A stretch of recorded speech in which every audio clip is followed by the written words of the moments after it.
சாதாரணமாக ஒரு மனிதன் இறந்தால் அது அவரது குடும்பத்தையும் நண்பர்களையும் மட்டுமே பாதிக்கலாம். ஆனால் வரலாற்றில் சில மரணங்கள் நாடுகளின் எல்லைகளை மாற்றியிருக்கின்றன. சில மரணங்கள் பேரரசுகளை உருவாக்கி இருக்கின்றன. சில மரணங்கள் உலக போர்களையே துவங்கி இருக்கின்றன. ஒரு தோட்டா, ஒரு துப்பாக்கிச்சூடு சில நேரங்களில் கோடிக்கணக்கான மக்களின் எதிர்காலத்தை மாற்றியிருக்கிறது. இன்று உலக வரலாற்றை மாற்றிய முக்கியமான கொலைகளின் கதைகளை பார்க்கலாம். முதலில் நாம் சொல்ல போவது பண்டைய ரோமை பற்றியது. கிமு 44ஆம் ஆண்டு ரோமின் மிகவும் சக்தி வாய்ந்த தலைவராக ஜூலியஸ் சீசர் இருந்தார். தனது இராணுவ வெற்றிகளால் ரோமை உலகின் மிகப்பெரிய சக்தியாகவும் அவர் மாற்றினார். ஆனால் அவரது அதிகாரம் அதிகரித்து கொண்டே சென்றதால் பல அரசியல்வாதிகள் பயந்தார்கள். சீசர் மன்னராக மாறிவிடுவார் என்று அவர்கள் நினைத்தார்கள். அதன் விளைவாக மார்ச் 15 கிமு 44 அன்று ரோமின் செனட் மண்டபத்திலே சீசர் மீது சதித்திட்டம் நடத்தப்பட்டது. அவருக்கு நெருக்கமானவர்களே அவரை பலமுறை கத்தியால் குத்தி கொன்றார்கள். நீயுமா புரூட்டஸ் என்ற வார்த்தைகள் இந்த நிகழ்வோடு இணைக்கப்பட்டு உலக புகழ் பெற்றது. இந்த கொலை வெறும் ஒரு தலைவரின் மரணம் மட்டுமல்ல, ரோம குடியரசின் முடிவின் துவக்கமாகவும் அமைந்தது. சீசரின் மரணத்திற்கு பிறகு ரோமில் உள்நாட்டு போர்கள் வெடித்தன. இறுதியில் அவரது வாரிசான அகஸ்டஸ் அதிகாரத்திற்கு வந்தார். இதன் மூலம் ரோம குடியரசும் முடிவுக்கு வந்து ரோம பேரரசும் உருவானது. அதாவது ஒரு கொலை உலகின் மிகப்பெரிய பேரரசுகளில் ஒன்றை உருவாக்கவும் உதவியது. அடுத்தது 1865ஆம் ஆண்டுக்கு செல்லலாம். அமெரிக்க உள்நாட்டு போர் முடிந்திருந்தது. அடிமைத்தனத்தை ஒழிக்க போராடிய ஜனாதிபதி ஆப்ரஹாம் லிங்கன் நாடு முழுவதும் பாராட்டப்பட்டார். ஆனால் அனைவரும் அவரை விரும்பவில்லை. குறிப்பாக தென் மாநிலங்களில் இருந்த சில தீவிரவாதிகள் அவரை வெறுத்தார்கள். ஏப்ரல் 14, 1865 அன்று வாஷிங்டனில் இருக்கக்கூடிய ஒரு நாடக அரங்கில் நாடகம் பார்த்து கொண்டிருந்த லிங்கனை ஜான் வில்க்ஸ் பூத் என்ற நடிகர் சுட்டுக் கொன்றார்.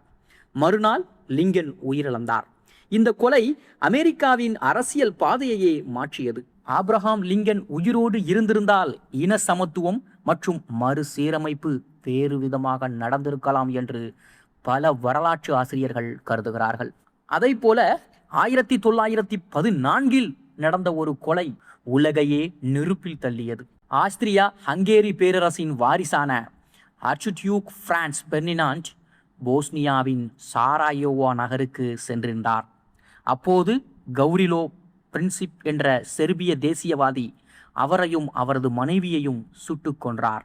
இந்த சம்பவம் ஒரு சாதாரண அரசியல் கொலை என்று முதலில் தோன்றினாலும் சில வாரங்களுக்குள் ஐரோப்பா முழுவதும் போர் வெடிக்க காரணமாக அமைந்தது.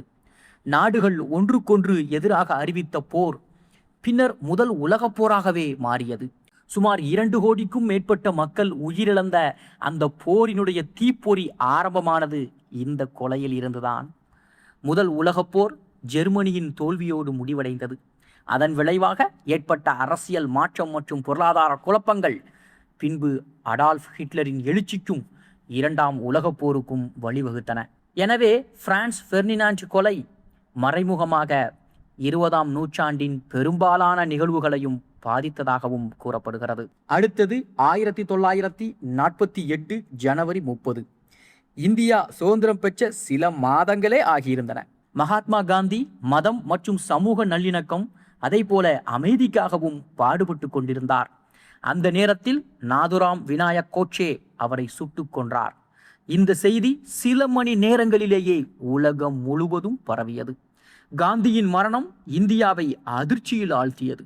சுதந்திர இந்தியாவின் முதல் ஆண்டிலேயே அதன் மிகப்பெரிய நெறிமுறை தலைவர் இழக்கப்பட்டார். உலக நாடுகளும் இதனை பெரும் இழப்பாக கருதினார்கள். இன்று வரை காந்தியின் மரணம் இந்திய வரலாற்றின் மிக முக்கிய திருப்பு முனைகளில் ஒன்றாகவும் கருதப்படுகிறது. அதை போல 1963ஆம் ஆண்டு அமெரிக்காவின் இளம் ஜனாதிபதி ஜான் எஃப் கென்னடி டெக்சாஸ் மாநிலத்தின் டல்லாஸ் நகரில் திறந்த காரில் பயணம் செய்து கொண்டிருந்தார். அப்போது துப்பாக்கிச்சூடு நடத்தப்பட்டது. சில நொடிகளில் உலகின் சக்தி வாய்ந்த நாட்டின் தலைவர் உயிரிழந்தார். கென்னடியின் கொலை இன்று வரை உலகின் மிகப்பெரிய அரசியல் மர்மங்களில் ஒன்றாகவும் இருக்கிறது. அதிகாரப்பூர்வ விசாரணைகள் நடந்தாலும் அதற்கு பின்னர் யார் இருந்தார்கள் என்பது குறித்து பல சதி கோட்பாடுகள் இன்னும் பேசப்படுகின்றன. பனிப்போர் காலத்தில் அமெரிக்காவின் அரசியல் திசையையும் இந்த நிகழ்வு மாற்றியது. அதைத் தொடர்ந்து 1968ஆம் ஆண்டு அமெரிக்காவிலே மனித உரிமை போராட்டத்தின் முக்கிய குரலாக இருந்த மார்ட்டின் லூதர் கிங் ஜூனியர் சுட்டுக் கொல்லப்பட்டார்.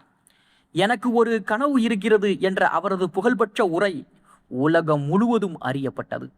அவரது மரணத்திற்கு பிறகு அமெரிக்க நகரங்களில் பெரும் கலவரங்கள் வெடித்தன. அதே போல இந்தியாவில் 1984ஆம் ஆண்டு இந்தியாவையே உலுக்கிய மற்றொரு சம்பவமும் நடந்தது. பிரதமர் இந்திரா காந்தி தனது பாதுகாவலர்களாலேயே சுட்டுக் கொல்லப்பட்டார். இந்த நிகழ்வு நாட்டையே அதிர்ச்சியில் ஆழ்த்தியது. அதன் பிறகு நடந்த சீக்கியர் எதிர்ப்பு கலவரங்களில் ஆயிரக்கணக்கான மக்கள் உயிரிழந்தார்கள். 2007ஆம் ஆண்டு பாகிஸ்தானின் முன்னாள் பிரதமர் பெனாசிர் பூட்டோ தேர்தல் பிரச்சாரத்தில் ஈடுபட்டிருந்த போது தாக்குதலுக்கு உள்ளாகி உயிரிழந்தார். அவர் பாகிஸ்தானில் ஜனநாயகத்தின் முக்கிய முகமாகவும் கருதப்பட்டார். அவரது மரணம் பாகிஸ்தான் அரசியலில் பெரும் வெற்றிடத்தையும் உருவாக்கியது. ஆக இந்த அனைத்து சம்பவங்களையும் பார்த்தால் ஒரு உண்மை தெளிவாக தெரிகிறது. வரலாற்றை எப்போதும் பெரிய போர்களோ அல்லது பேரரசுகளோ மட்டும் மாற்றுவதில்லை. சில நேரங்களில் ஒரு மனிதரின் மரணமே உலக நாடுகளின் எதிர்காலத்தை மாற்றிவிடுகிறது.